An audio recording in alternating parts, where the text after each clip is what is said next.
Hi, everyone. Welcome back to Seaweed Brain, a Percy Jackson podcast. Today is... how would we describe this? Today's going to be a fun side quest. We will be psychoanalyzing, not diagnosing, but providing useful educational clinical insights into what all is going on with various Percy Jackson characters today, so stick around. This episode is brought to you by Starbucks. That is fire! Whoa, that's good. This might be the drink of the summer. Okay, I like this one too. I'm rocking with it. Okay. Try it for yourself. Starbucks Refreshers Concentrates are coming home. Find them in the coffee aisle and make it yours. Hey, I like your new RAV4. Thanks, yours too. What does RAV stand for anyway? To me, it's the Remarkably Advanced Vehicle. Really? To me, it's the Runway Approved Vehicle for its amazing style. What about Remarkably Adaptable Vehicle because of its versatile cargo space? Or Really Admired Vehicle? Oh, or Really Awesome Vehicle. It really is the Recreational Activity Vehicle. The stylish 2026 Toyota RAV4 Limited. What's your RAV4? Choice Hotels get you more of what you value. Here's a little tune to help you remember. Same drive, different day. Don't you wish you were getting away? Pack your bags and come on through. Texas, Ohio, Alaska, we're up there too. Comfort Inn, it's calling your name. Save on the stay. Oh, and free waffles are yours to claim. Well, I hope you like my little song. Book direct at choicehotels.com. Woohoo! Welcome back, everyone, to a fun little secret bonus-ish episode of Seaweed Brain, where we are going to be doing 50% armchair psychology and 50% actual psychology. Why are we doing this? You may ask yourself. This is a topic that came up multiple times throughout our season 2 coverage. One of the people who's interested in talking about it is not here today. More on that. But for now, my name is Erica, joined as always by my co-host Carter. What's up, Carter? Hi, hello. Alex Yam is returning to the podcast today. Hello, Alex. How are you? Hi. Thank you so much for having me back on. I'm very excited to be here. When was the last time you were here? I think I did a Patreon episode a while back, and then the last time I was here was like in the early beginning days of the Seaweed Brain podcast. But I think what Patreon episode were you on for? Sunrise on the Reaping. Oh, yes, I recall now because we were really discussing that descent into madness at the end of the book. And maybe you'll have me back on to do Catabasis. Wait, you have to convince Carter to read that. Wait, you still haven't read it? That book being my white whale. That's your white whale. This is I think you might read it, book, guys. And find it a little bit too close to home, Carter, as someone who is currently in academia and has been in academia for a while. Oh, so I wonder if your avoidance of this book is actually a defense mechanism. I'm kidding. When I'm telling you, I literally did not get far enough into the book to know that that's what it was about. Like, genuinely. That's on the dust cover. That's on the jacket. It's like literally on the jacket. Like the whole pitch of this book is like academia goes to hell. I was reading an ebook, wasn't I? Wait, real quick. Did you like it, Alex? Yeah, I did like it. Interesting. Gave me some insight into my own life, and I had to sit with those insights. And did I do something about it? I don't know. But I thought about it. It gave me some thoughts, which is, I guess, what we hope literature does for people, right? Oh, yet so true. So true. Thank you, Alex. Moving on next on our panel to a first-time guest, longtime patron, supporter of the podcast, basically the reason why we're doing this episode today. We have Lynn Koops. Hello, Lynn. Hi. It's very kind of you. Longtime patron. I've been a patron since January, but it feels like a very long time. It feels like much longer. Honestly, that's plenty, though. 6 months is a long time to support something. So true. And I'm very excited to be here. Yay! And then our final ghost panelist today is Mike Schubert, podcast host of The Newest Olympian. And he's not somebody who we can ever have guest on our podcast because the whole gag of what Mike does conflicts with the gag of what we do. And we are constantly covering books that Mike has not read yet and cannot read, lest he be spoiled further into the Riordanverse. So we came up with this idea to do this little Enneagram and personality test kind of conversation about these characters. And then, you know what happened? The Knicks won a bunch of games and are playing in like every game this week. Now, do I condone personally basketball being more important than Seaweed Brain podcast? No. Do I, however, believe that the spirit and pride of New York City is spiritually more important than almost anything else. Yes. Which is why we gave Mike an excused absence tonight to support the Knicks in the playoffs. The Knicks are America's basketball team. This is a fair choice. And I hope they get four home runs and score every goal. I hope the ball just goes, Go Knicks! So what exactly are we doing? And why do we care about the Enneagram specifically as a frame and a format to discuss the main characters of Percy Jackson? And specifically, this is sort of like a season 2 wrap-up conversation. So we are doing the Percy Jackson characters as they stand in the television show. Lynn, would you like to tell us about why the Enneagram strikes your fancy so much? Absolutely, yes. So the Enneagram of Personality is a typing system that centers around 9 major types. They're organized into 3 triads, but it's not just about sorting a character into a type. There's also a lot about how they respond to stress, how they respond when they're healthier, how they face the world, how they approach other people. But I think if I had to boil it down to one thing, the Enneagram is how we think about character motivations, which makes it super powerful for analyzing fictional characters. That's sort of how I got into it originally. I was just watching video essays on here's how you write different characters. 9 main types, they're organized into 3 triads, often called like the head, heart, gut triads. I don't always vibe with things that like separate thoughts and feelings, but it's not super strict.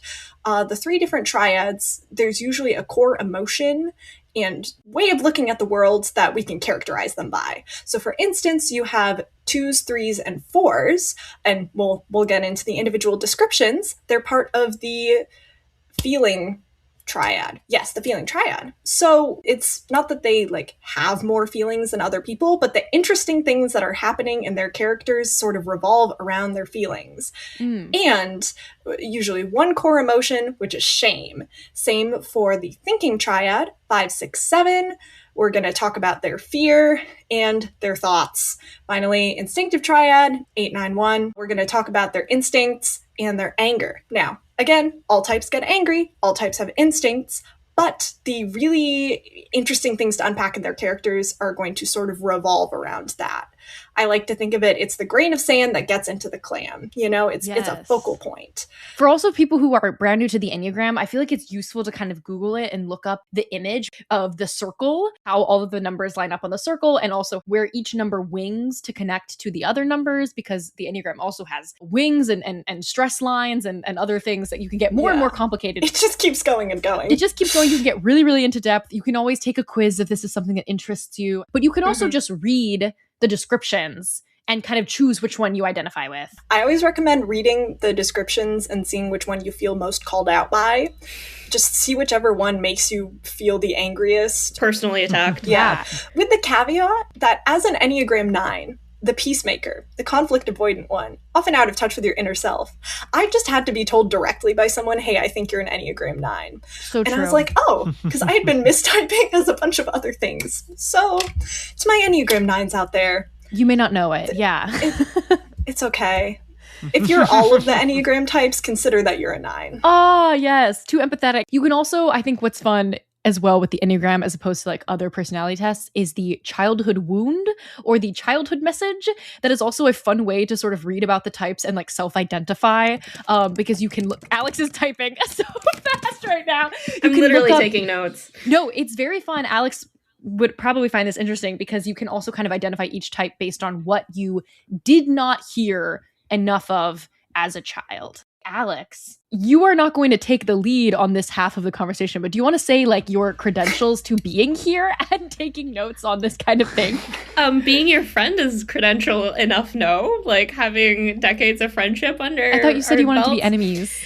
Oh, right. I forgot. Okay, so this is going to be a slow burn friends to enemy situation. Nice. Because you only call on me to be on the podcast for your own gain when I have a piece of professional or personal identity that ties to something related to Percy Jackson. I think fans. We literally asked if you wanted to come to Greece. I asked last night if you were coming to Greece. Anyways, I did respond, but let's table that for another podcast. Like let's tape and monetize the slow descent of of our friendship. We're only doing friendship arcs that can be monetized on the internet. Yes, only. My qualifications are part of the reason why I was asked to be a guest on today's podcast is that I am a licensed professional counselor associate. I have a master's degree in counseling, and I'm currently doing a PhD in counselor education. So I have devoted a lot of time to thinking about relationships in particular, and a lot of my specialties do revolve around interpersonal trauma, and usually that's relational trauma. And so I'm someone who thinks a lot about relationships and does a lot of work in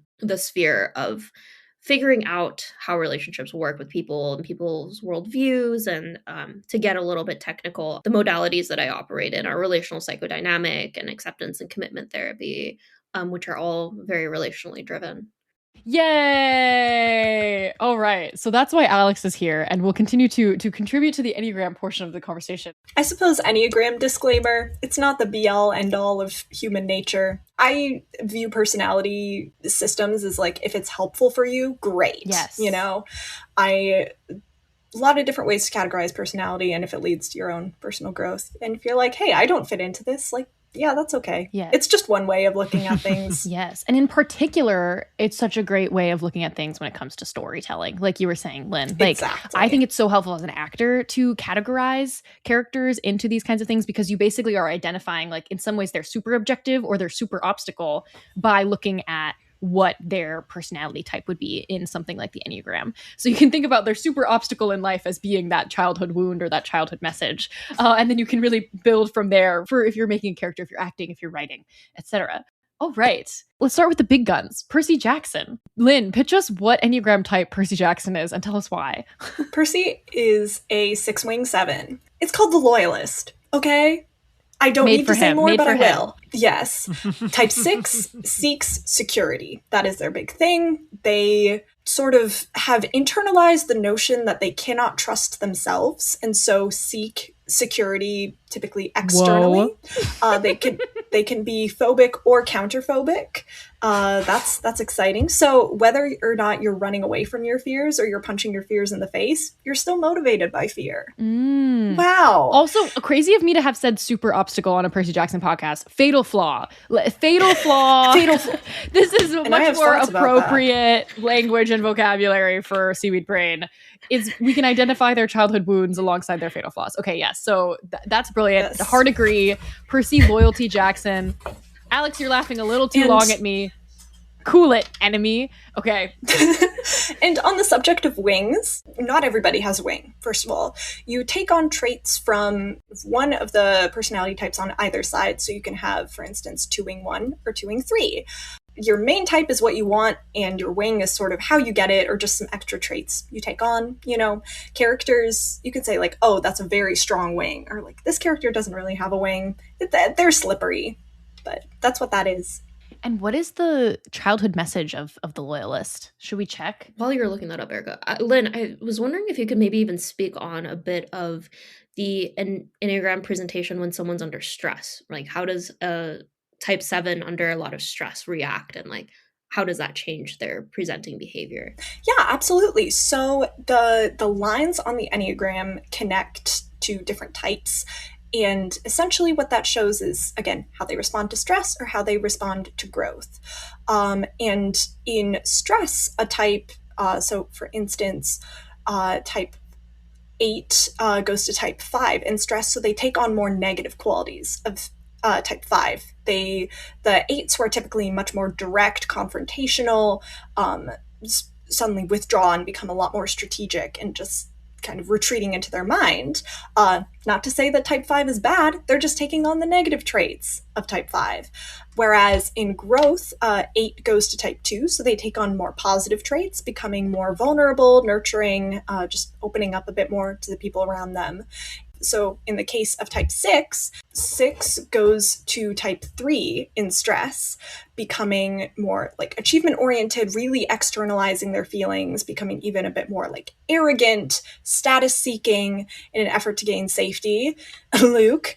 And 6 goes to type 9 in growth. They just chill out, they kind of take on the 9's unbothered energy, relaxing a little bit more, being at peace. Where do you see Percy going to during times of stress? So we see him in season 2. I'd say he's in average 6 territory, and how I see him under stress is more sort of the typical 6 response to stress, which is seeking external sources of safety. So I think he does become a little bit more achievement oriented, not to the degree that other unhealthier 6s are per se. But I think we certainly see him in moments like episode 5, for instance, when he has his episodes 5 to 6 is an almighty Enneagram 6 crash out, because he's suddenly reminded of his fear that he cannot trust himself.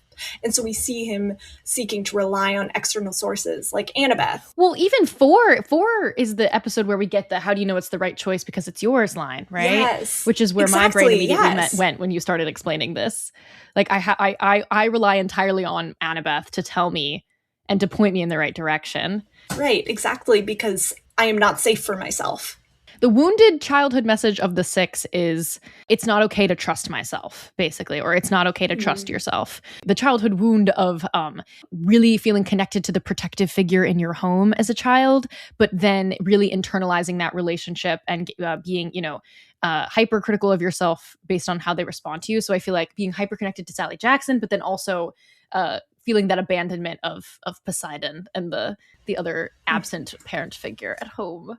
I think it works entirely. I'm on board. Yes, I'm glad. Also, shout out to my sister, who is also very into the Enneagram, and I talked all of this out with her earlier. So my opinions are vetted. Nice. And we should also compare it to the fatal flaw for each character. So definitely this type works with the fatal loyalty for sure, and burning it all down for your friends. Sorry, what's a fatal flaw again? Super obstacle. I have a degree in acting. Leave me alone. I love you. I'm sorry. Should we go to Annabeth now? I have strong feelings on this matter. Please. 3-wing 2. 3-wing 2. Okay, what's the nickname for the 3?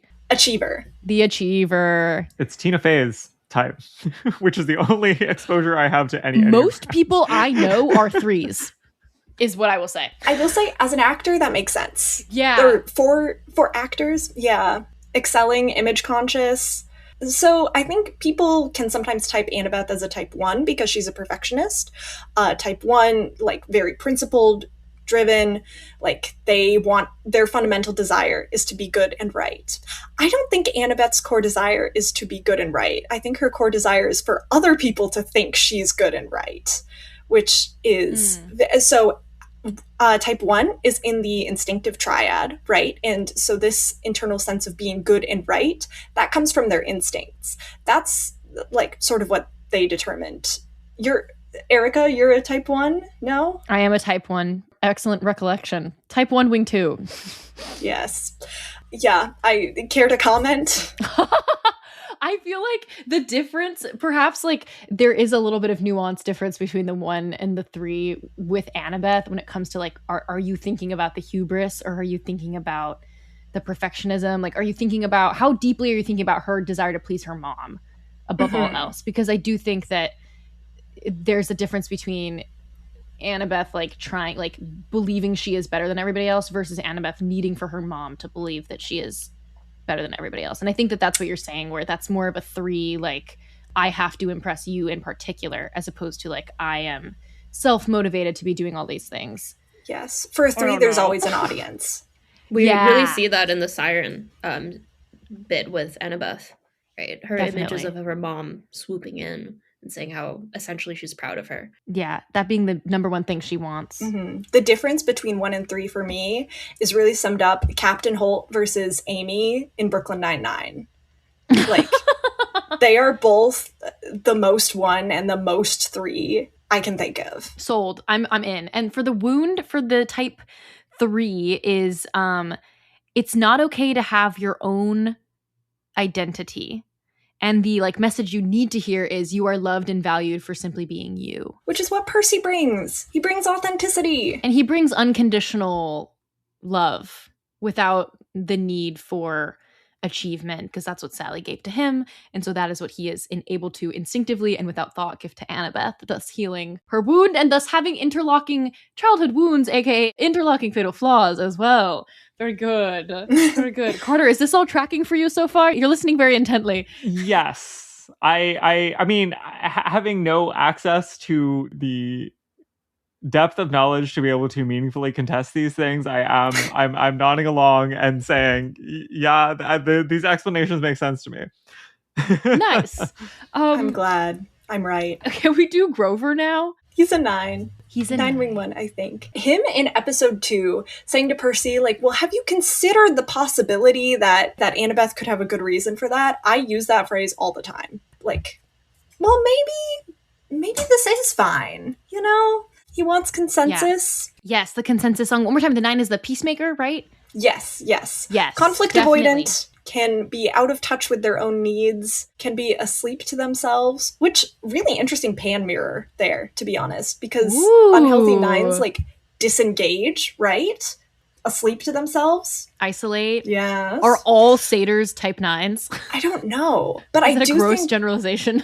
We can certainly talk about the influence of godly parents, because I think it's very interesting. Like, to me, the gods are the most distilled versions of human personality traits, right? It's like humanity is like to me, and being able to lean on other people, versus godliness is being so far from equilibrium that you like are swinging all kinds of ways. I don't know. Right, at the ends of each spectrum. For Grover, this is also one that's so TV show specific, because Book Grover I would not call a 9. I feel like Book Grover is not attempting to go out of his way to conflict resolve at all. Truthfully, I don't remember anything about Book Grover except enchiladas.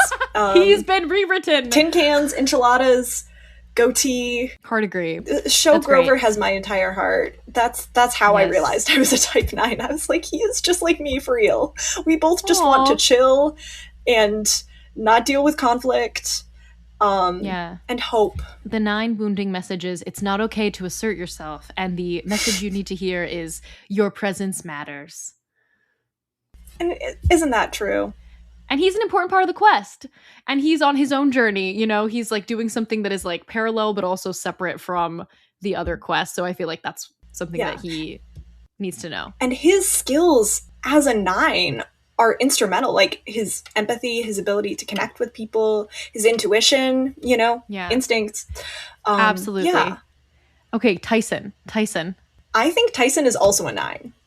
For me, the pivotal moment for me was, I want to say episode 2, when Percy says, oh, like, Clarice got the quest. And Tyson's like, oh yeah, Clarice is cool. You know, to me, if he was, for instance, a 6, you know, really sticking to Percy, I think he would, like, double down on Percy's feelings. But instead, he seems to just kind of want to, like, smooth things over and be chill with as many people as possible. Could he also be just a really evolved Zen, like, top tier level 6, you know, where he is like operating at the highest level of emotional maturity at all times? I think this is possible, probably even. Yeah, I could see that as well. I could make a case for it. It's also kind of funny for the Enneagram levels, if you go and you read, like, you know, operating at a high level versus operating at a low level. Obviously, once you get to the high level, you're just the Buddha. So, like, pretty much all of them are kind of similar. You know, if you are really operating, if you are perfect, you're really perfect. But I guess it depends on how much you want to think that his fatal flaw is the same as Percy's fatal flaw, which I know people argue about. Yeah, and I will say Tyson as a more childlike character, you know, it is also entirely possible that his personality isn't fully developed. It's, you know, quite widely recognized in Enneagram circles that you can't really type kids. For kid fictional characters, it's quite a bit different since their personalities are kind of fleshed out in the minds of the creator. Yeah. But it can also be helpful to just say, hey, this character is a kid, so it can be hard to really tell, you know. Yeah. Okay, Clarice. TV show Clarice, not book Clarice. She's an 8. Definitely. I use her to explain the 8 to other people, you know. Type 8 is known as the challenger, but also the protector. So the type 8s tend to be very direct, confrontational. And this is when we're going to get into the Thalia of it all. They fear being controlled. And so they kind of exert their power over others, you know, focusing their energy outward. But this doesn't, you know, not necessarily villainous or a bad thing. 8s can get a bad rap. But, you know, who else is an 8? Uncle Iroh. So they can be really, like... They can also be the Buddha. Exactly. Yes. And isn't that true for all of us? I mean, yes, at a high level really, of but, yeah. oppositional. Yes, I love that. She really is this, I mean, her arc in the season in particular is because she kind of goes through like a low level to a high level, or at least a low level to like a medium average level of her personality and her trusting of herself and stuff like that. Like the wounding message for the 8 is it's not okay to be vulnerable or to trust anyone. And the message that they need to hear is you will not be betrayed, which is pretty much her journey for all of season 2.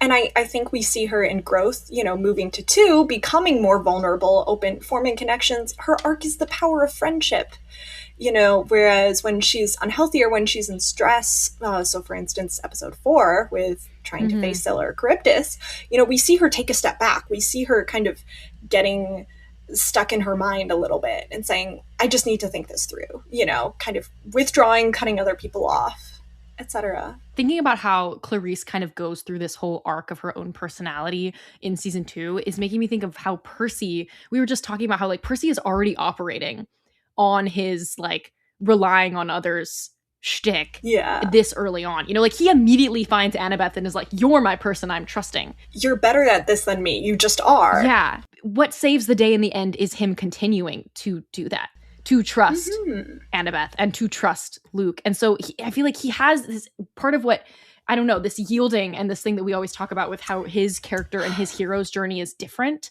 from so many others' heroes. It's sort of like he is, I don't know how much change he necessarily endures on this as far as like his core person, you know, like he is who he is. I was just thinking about this, you know, like what is his arc? I don't know. I suppose it is learning to trust himself.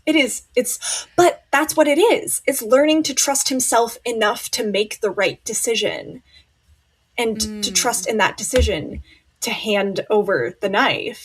I feel like I need to reread the final pages of The Last Olympian. Carter, real quick, play by play. He gives the knife to Luke? ? Yes. It's not he gives the knife to Annabeth and Annabeth gives the knife to Luke. Correct. Luke is basically begging for it. Luke is saying like, I can do this. I'm going to end this. Let me.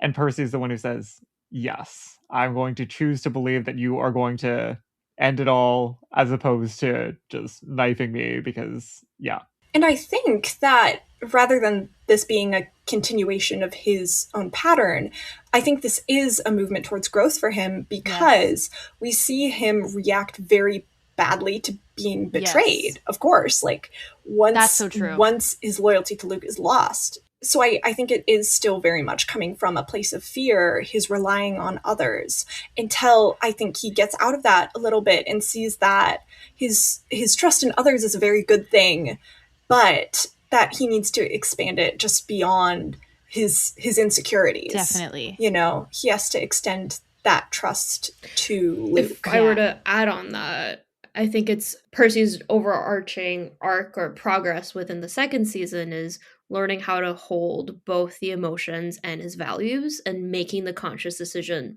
to be able to make a decision based off of values rather than just fear. And there's the parallel moment with the fleece in Annabeth, right? In the first time, there's the handing over of the fleece to Luke so that he can heal Annabeth. That was entirely a decision based off of fear. It wasn't a values-based decision for him. He was scared, I'm losing my friend. And then the bookend moment for that was in the final battle, where he takes the fleece, and you see for that moment where you see his hesitation, you're not sure if is he going to give the fleece again to Annabeth or somehow get the fleece over to Thalia's tree. And in that moment, he makes that eye contact with Annabeth. And you see him decide, like, actually, I trust you and that you're going to be okay.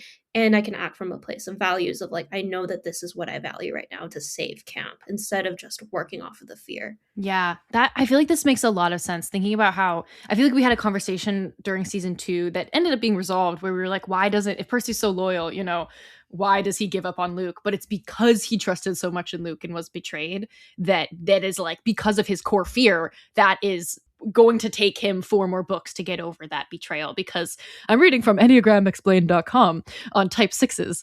A phobic 6 depends on authorities and trusted advisors saying, like, I can't trust myself, so I will trust in others. And so if that is what you tell yourself and that is how you operate in your life, and then the person who you trust betrays you, then that becomes your anti-hero arc for the rest of your 5-book series. Learning how to forgive that one person who you put all of your trust in, and then trust in your value in that moment and not in your fear that you can hand him the knife and he's going to save everything. Okay, sold. Wonderful. Speaking of, I think that leaves us to Luke. I think Luke is also a 6.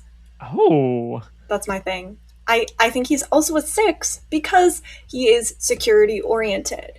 What's his first move when he goes off on his own? He joins, the Princess Andromeda, acquires, I don't know.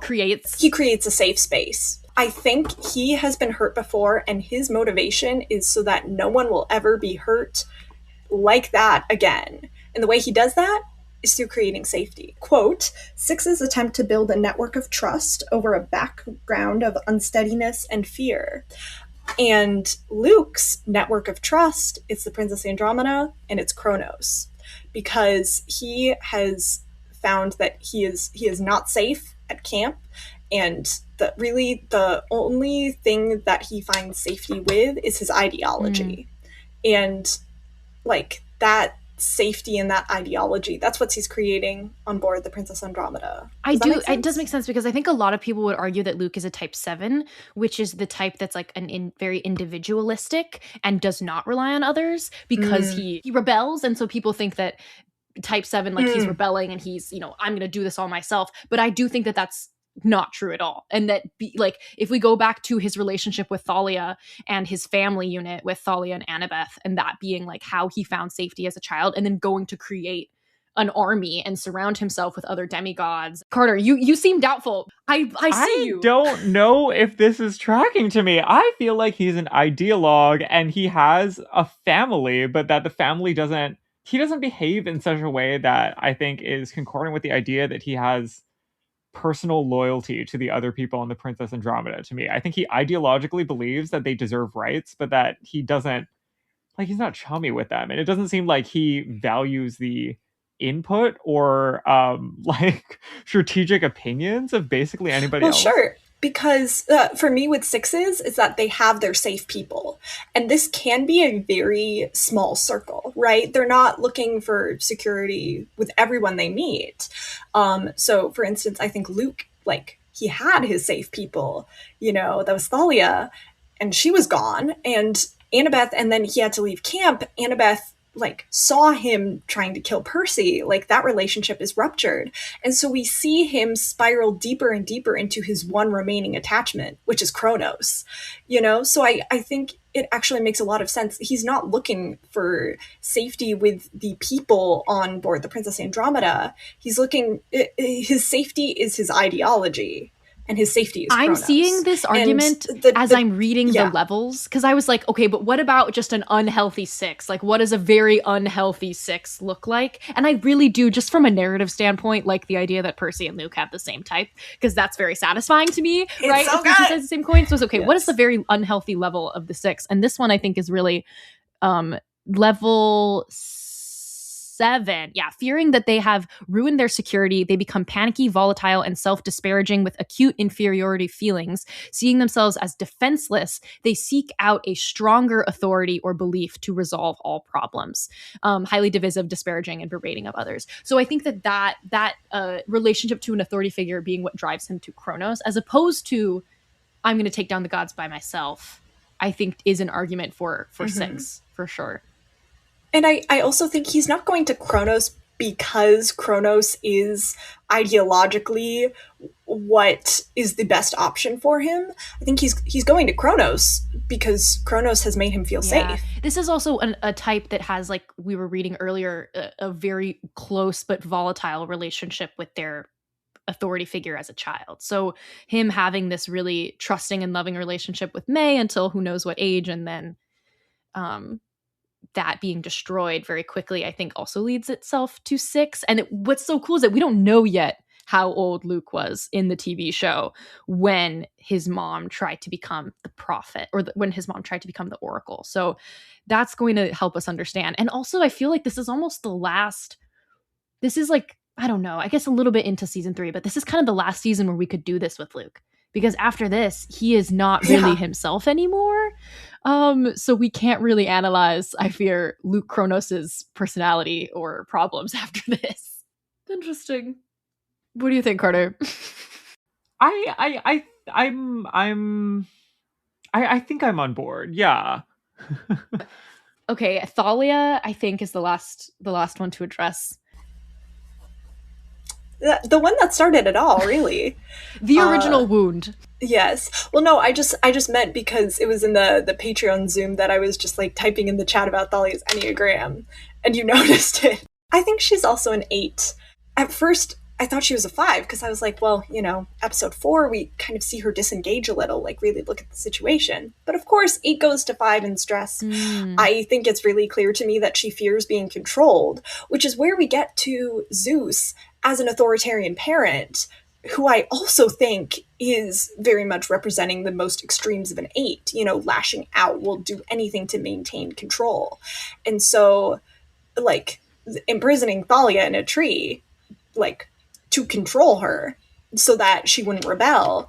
And, I think Thalia's decision to join the Hunters, for instance, that's her saying that she refuses to be controlled by this prophecy. She refuses to be fit into a mold, and like she's breaking free. Yeah. Yes. Type 8. 8-wing 9, yeah, I think. Oh, yeah. Type 8 being the challenger, as a reminder. And I feel like you could say that, like, the Hunters are probably predominantly type 8s, I think. Like, to be the, like, rugged... I feel like the rugged individualist is a way that people will describe 8s. And like, seeing somebody who has a different ideology from the main ideology, like, craves independence, hardworking, and, like, sometimes, like, repressive of their own emotional needs.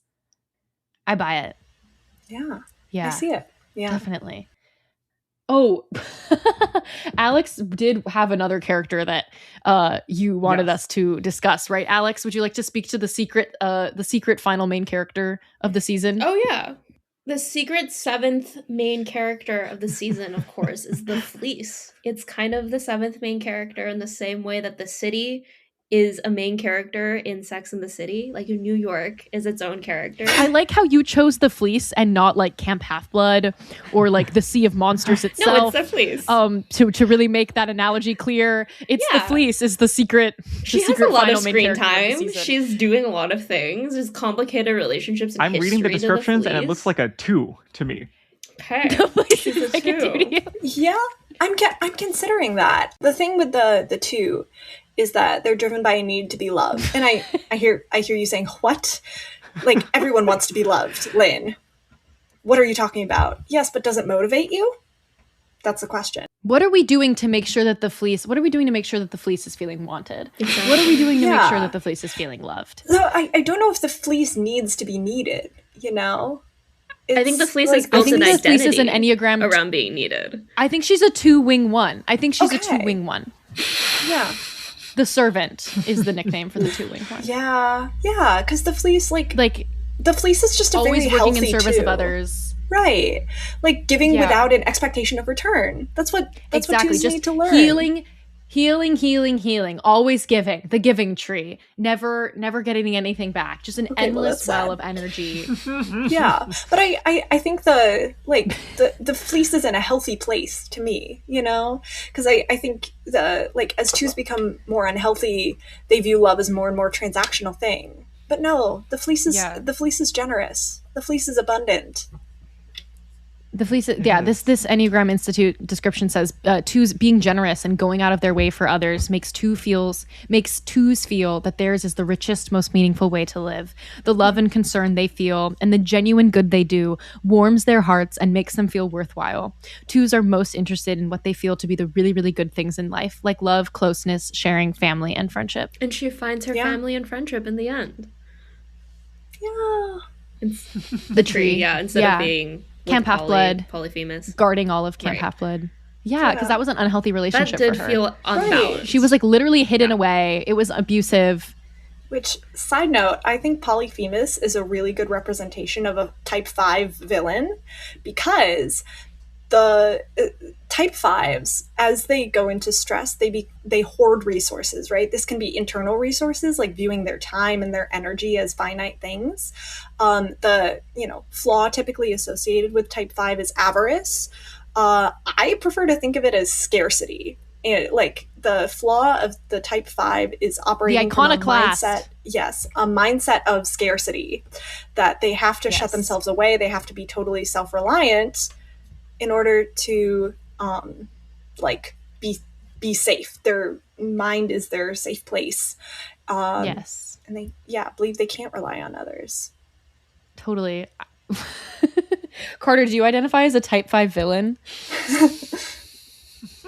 Read the description. Let me know what you think. Okay. Wow. I think that we should transition out to Alex Yam doing follow-up points on how she feels the trauma of each of these characters has shaped their personality and or fatal flaws. Yeah. Give us caveats and disclaimers as necessary. All right. Please put me on 2 times speed for this. So none of this should be taken as professional counseling advice. This is merely a conceptualization for the joy of and love of the show and for educational purposes and for humor. So please do not take any of this seriously in terms of using it to self-diagnose or using it to self-conceptualize. Yay, educational purposes. I'm going to play this caveat before every one of our episodes for the rest of time. I think that could be good. That could save you on some lawsuits. So I'll be providing a little bit of a more trauma-informed lens. I do want to say though, I think there is a lot of merit to personality testing in inventories and with the Enneagrams and the Myers-Briggs and everything like that. I think the point of it isn't perhaps to categorize and judge people, but to use it in a way that incites your own curiosity, whether that's for writing, for acting, or just curiosity for yourself. In the immortal words of Megan from Cat's Eye, the only true wisdom is knowing that you know nothing. You're familiar with that Cat's Eye quote, right? Wow. Who is that aimed at? Is that you're trying to invoke the Asian mafia? No, I'm trying to aim that at you, Carter, because we've had conversations about Cat's Eye. I fear I am familiar, yes. Oh yeah, you're familiar with that Cat's Eye quote.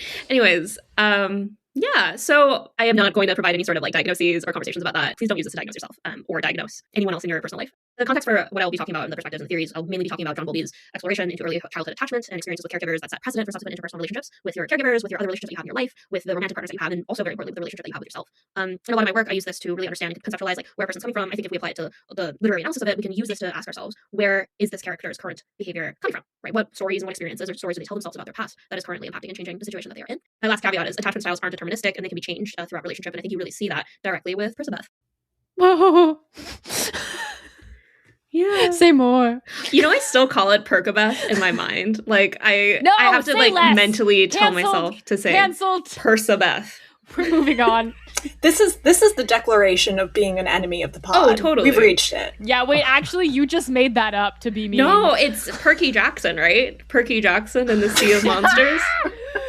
But yeah, something that has a really big impact on attachment is trauma, and we see these poor demigod children go through so much interpersonal trauma. Trauma is, we think about it in the acts of commission, right? The things that happen to you that are too much, too fast, too soon, but it also exists within the acts of omission, which is the things that should have happened but didn't happen in early childhood experiences. This could be neglect, not having a firm, safe attachment with a caregiver, not having someone around you to help you emotionally co-regulate and make sense of your own emotions. That's, I think, kind of any more background needed or... No, I think that's plenty. Do you want to go in the same order and start with Percy? You know what? I was thinking that I can do that too, but it's also let's do a bit of constructivist knowledge co-creation and collaboration to try to figure these things out, because... Is that academic speak for popcorn? Yes, let's popcorn this a little bit. That is actually that is the pedagogical fancy words to say popcorning. Okay. Yeah, but I think Percy is, I think in this interpretation in this show is a little bit different than what I remember. I think he in the show has a little bit more of that safe attachment, as much as the show really tries to center Sally and her relationship with Percy really as the heart of the show and really include her so much more. Yeah. I think in the book, I remember him as a little bit more insecurely, anxiously attached. But I think he has a little bit more secure attachment in this version of the show. But there are some pieces of the insecure attachment that come out. I would argue, it's very secure, because if we're thinking about how that secure attachment is to Annabeth is modeled for him in his relationship with Sally, thinking about when Sally is getting out of the car in the last episode and says, I'm going to come with you. And Percy says, no, actually you're not. And then she says, okay, I'm not. That's some pretty healthy communication and standards being set there. Yeah. From his mom, for him to model. Of like understanding his autonomy as like an emerging adolescent and what he needs to figure out and explore in the world. But then he still has enough safety in that relationship to rely on her in the end during that hour of need where he needs to pile into the blue Prius and get his butt over to camp. I dare say that if everybody had a perfectly healthy attachment style, then there would never be a story, there would be no TV show. Right? There'd be no drama. There'd be no conflict. And like what I think John Stein, I'm going to paraphrase the John Steinberg quote of like, everything is about relationship. And, it all comes down to relationship and relationship conflict. And if you're having a scene between two people that doesn't work, it's because there's a third person in that relationship that needs to be there. So as healthy as he is, he does have to have some amount of anxious attachment to fear Annabeth leaving for the Hunters next book, next season. He's gonna have to, something is gonna have to give. Right. If it was too healthy, to have they would just sit down and be like, hey, I feel anxious and scared that you're leaving for this. And then Annabeth would be like, I hear your expressions of your anxiety and I would like to provide this reassurance for you. And then there'd be no season 3. Like we could just end the show right there. Yeah. Which is like the brunch book that Carter and I always ask for. Yes. The brunch book where all the girls go to brunch and they just talk about their attachment styles. That's the dream. And I will say, I think we rightfully talk quite a bit about what Percy gives to Annabeth in terms of, loyalty for someone who fears abandonment. But I think what Annabeth, like how Annabeth responds to Percy's, somewhat anxious, like trying to rely on others is I think she sort of gets the heart of it. And she says, no, you need to trust yourself. Like, when he says, I know it's the right choice because it's yours. And Annabeth's like, you, at some point, this is sort of subtext upon subtext.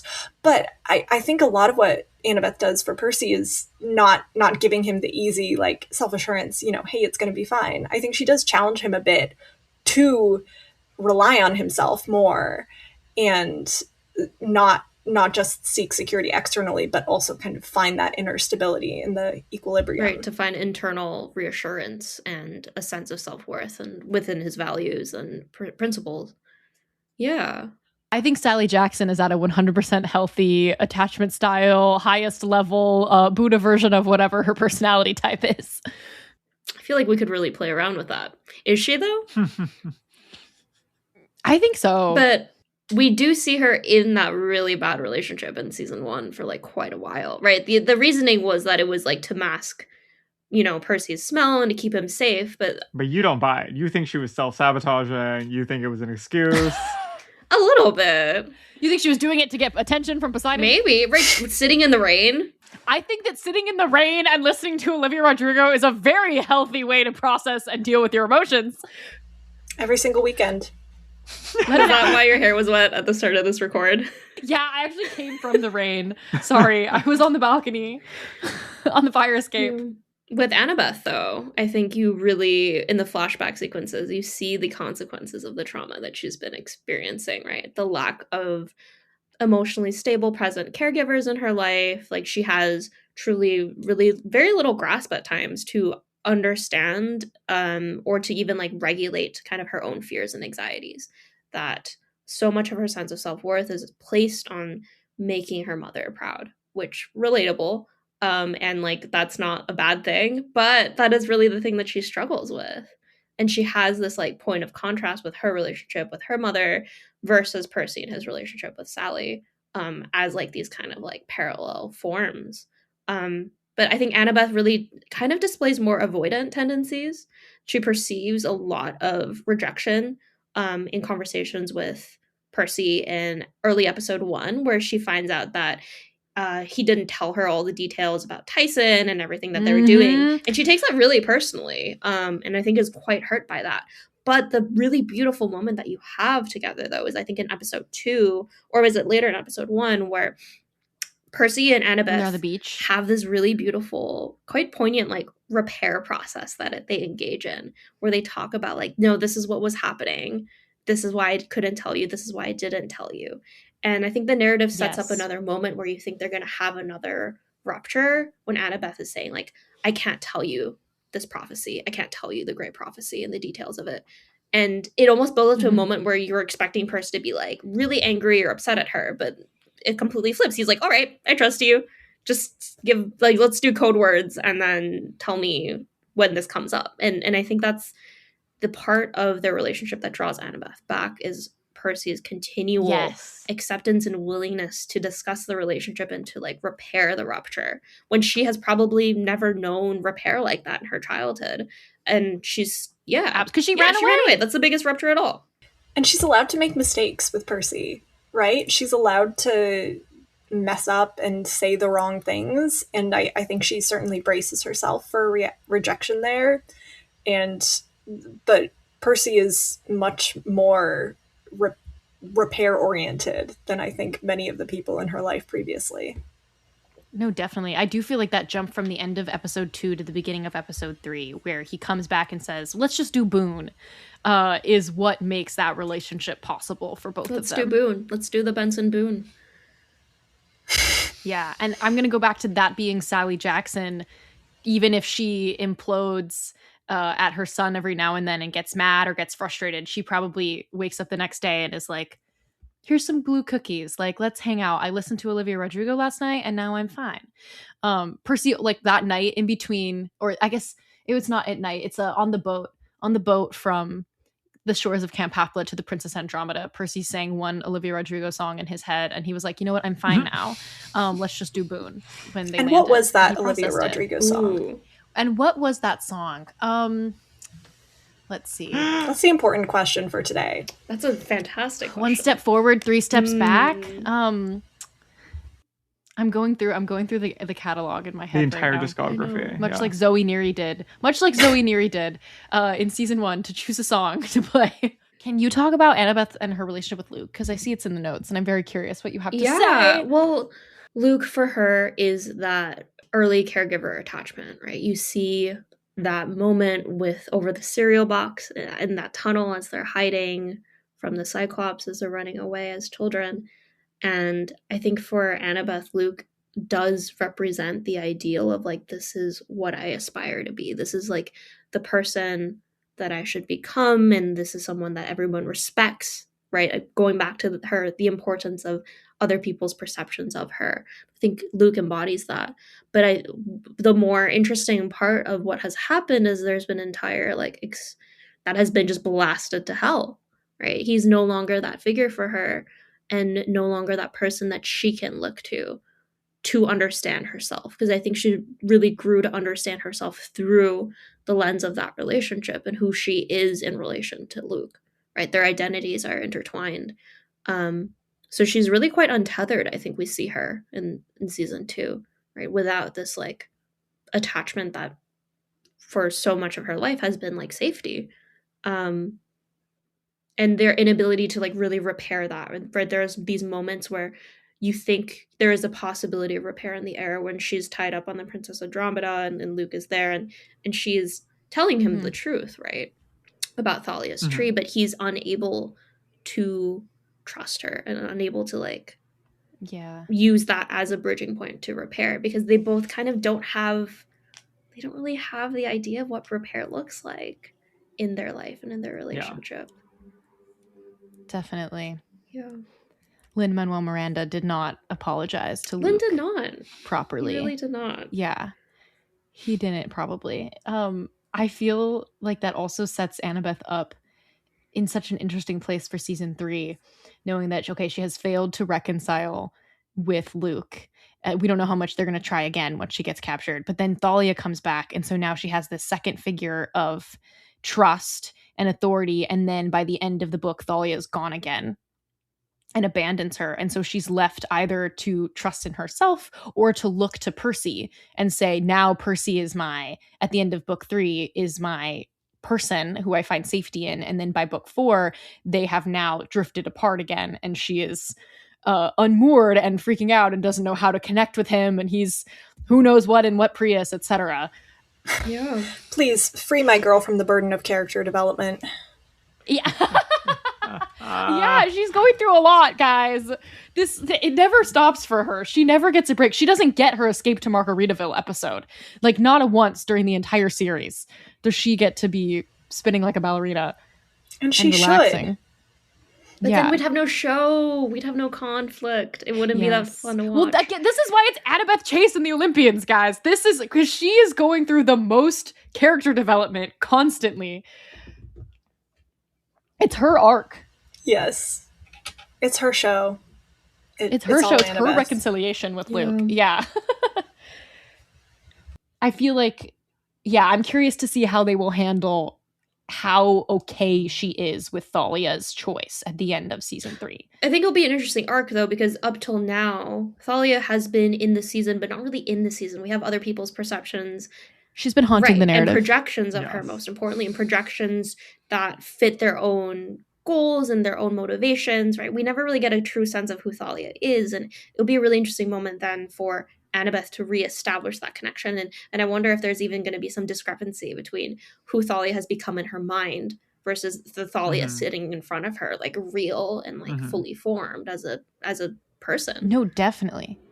Especially because I think we specifically asked Jason Ensler, the director of that episode, if he felt like those flashbacks were happening through the Ironclad were happening through a perspective of shame. And he was like, for sure. Like the way that she is remembering this is through the lens of her regret and her guilt and her shame for what happened when she was a kid. So in many ways, we have not met Thalia yet. And Annabeth really is someone who projects this very idealized self-image, right? I think so many of her problems come from this tension between the Annabeth she wants to be and herself, to the point where I think she sort of loses herself, and that's the hubris to me, is not necessarily like, oh, I'm the best, but is really like to the point where she loses herself over identifying with that idealized perfect Annabeth. And I think that also causes her to build up these idealized versions of others in her head. Definitely.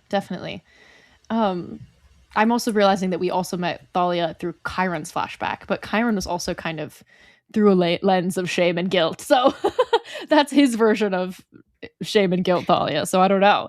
It'd be pretty funny if she's like totally different in season 3 when we finally get to talk to her. There's some in some of the parts work that I do, sometimes we talk about shame as in itself having utility, right? Shame is protective. And there's a question of like, what does this character now have to feel if they don't feel the shame? And what that's infinitely more threatening. Ooh. Wait, what is worse? What happens if you replace the shame with something else? What is the shame protecting Annabeth? Asking for a friend.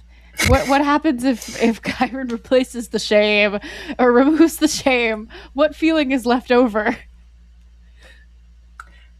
What strikes me in the Chiron flashback of Thalia is sort of she's built up in Annabeth's flashbacks as a protector, as someone larger than life. And in the last flashback, she looks so small. She looks so small and vulnerable, and she is someone in need of protection that Chiron did not give her. Yes. Not directly answering your question, but getting there. Grief,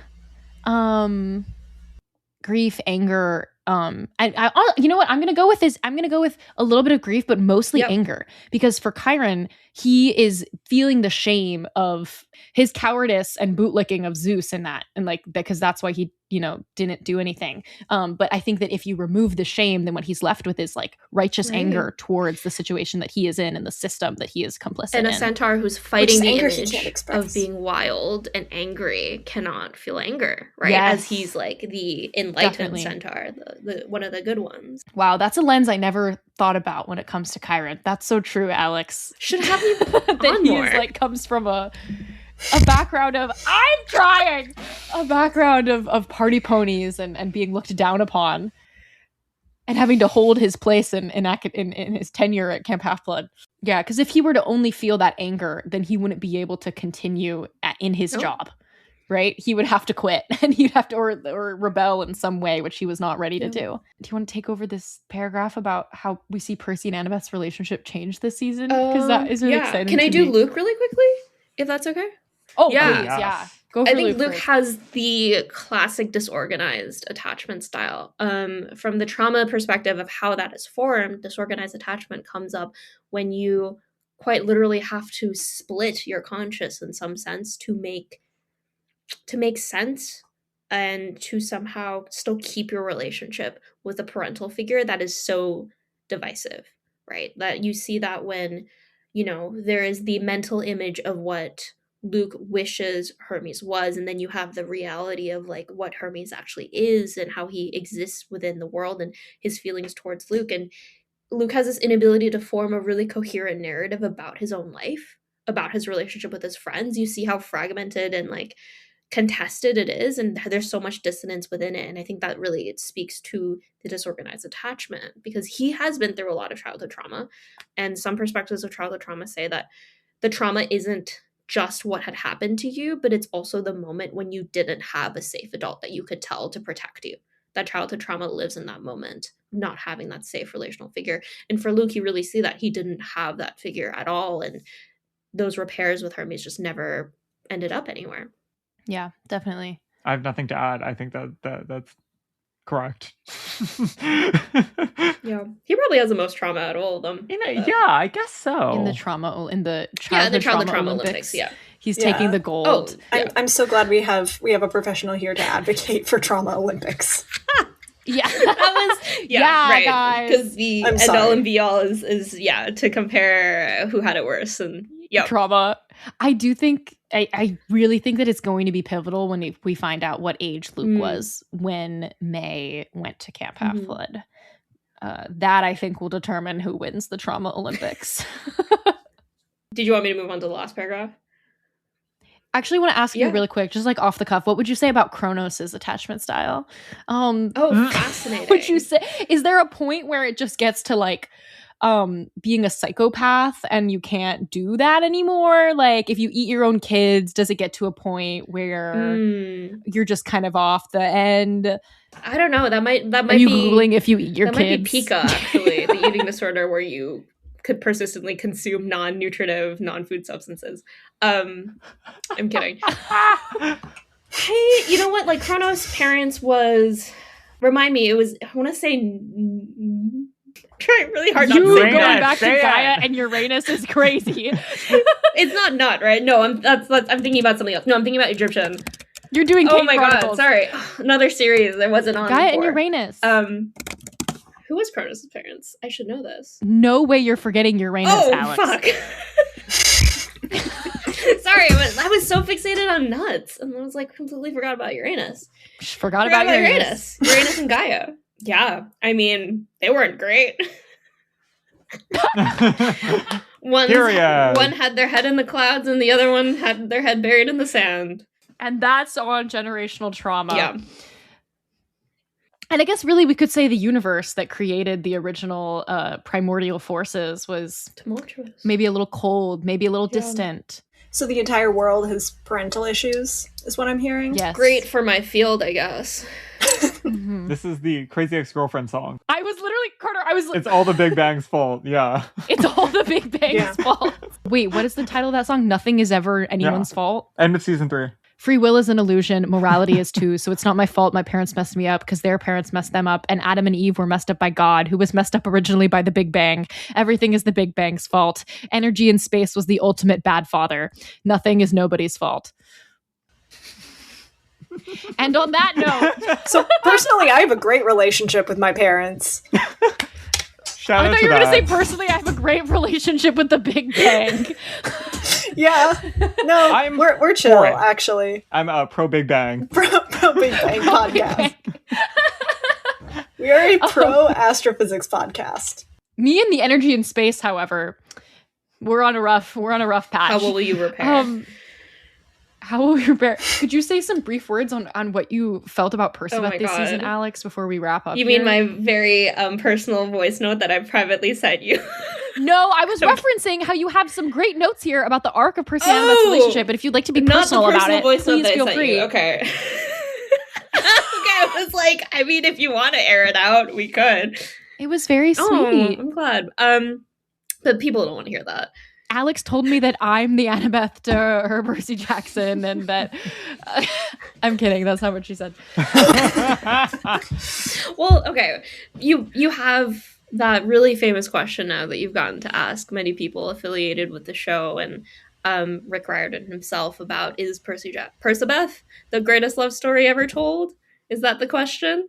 Yes. Yeah. And I do think in some ways you really see that relationship grow, and you see how the theme of that relationship is corrective. As I think Lynn put it really well earlier, was that you see their like neuroses and their needs and what they're working on like really meld together in a way where they impact and change each other's lives for good, bringing them closer both to a secure attachment that they can find safety in themselves. And it's a relationship that is going to teach them how to have a secure attachment with themselves and how to trust themselves. And I think that's actually really beautiful and not at all what I expected when I started the season 2 watch.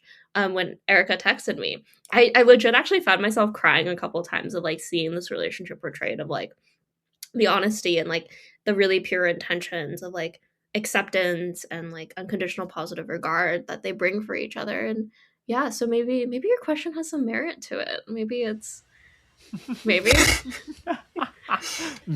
some merit is.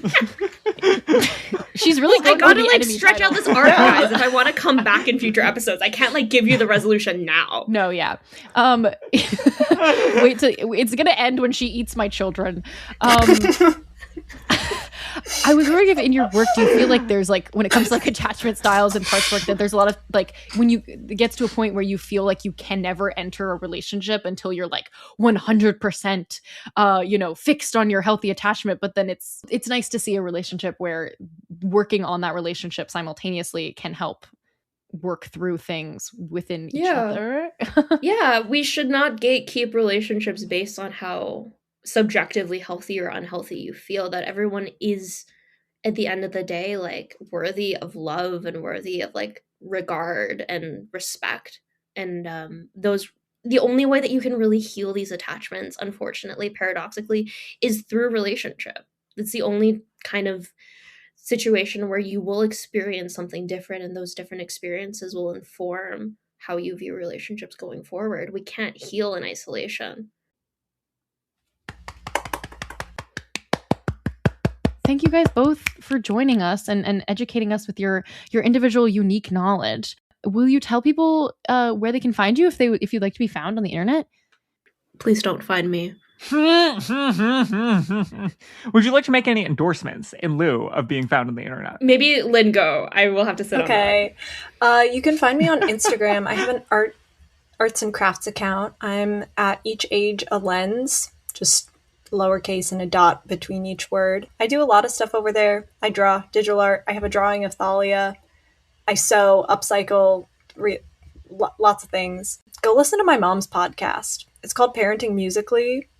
She talks to people about parenting musically. She interviewed Billie Eilish's mom. It was very cool. So, oh wow, that's my endorsement. Oh, I love that. I'll put it in the little like recommended when we upload this episode, so people can get directed there. Lovely. Alex, anything to promote? Please don't find me online, but I would like to plug season 3 of the Interview with the Vampire, otherwise renamed as The Vampire Lestat. The Vampire Lestat. Please watch the show. If it is canceled, I will be beautifully unwell. Carter.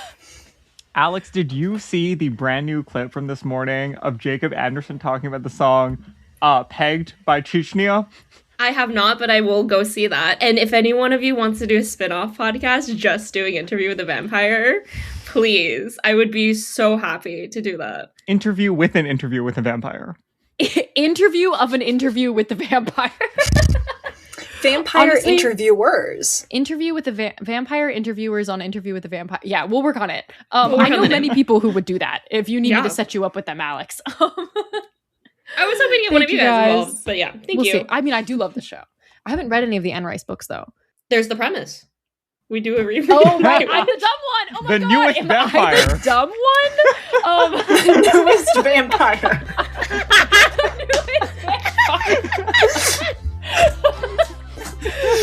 Well, thank you all for being here. We'll see you guys next week to start the Throne of Fire.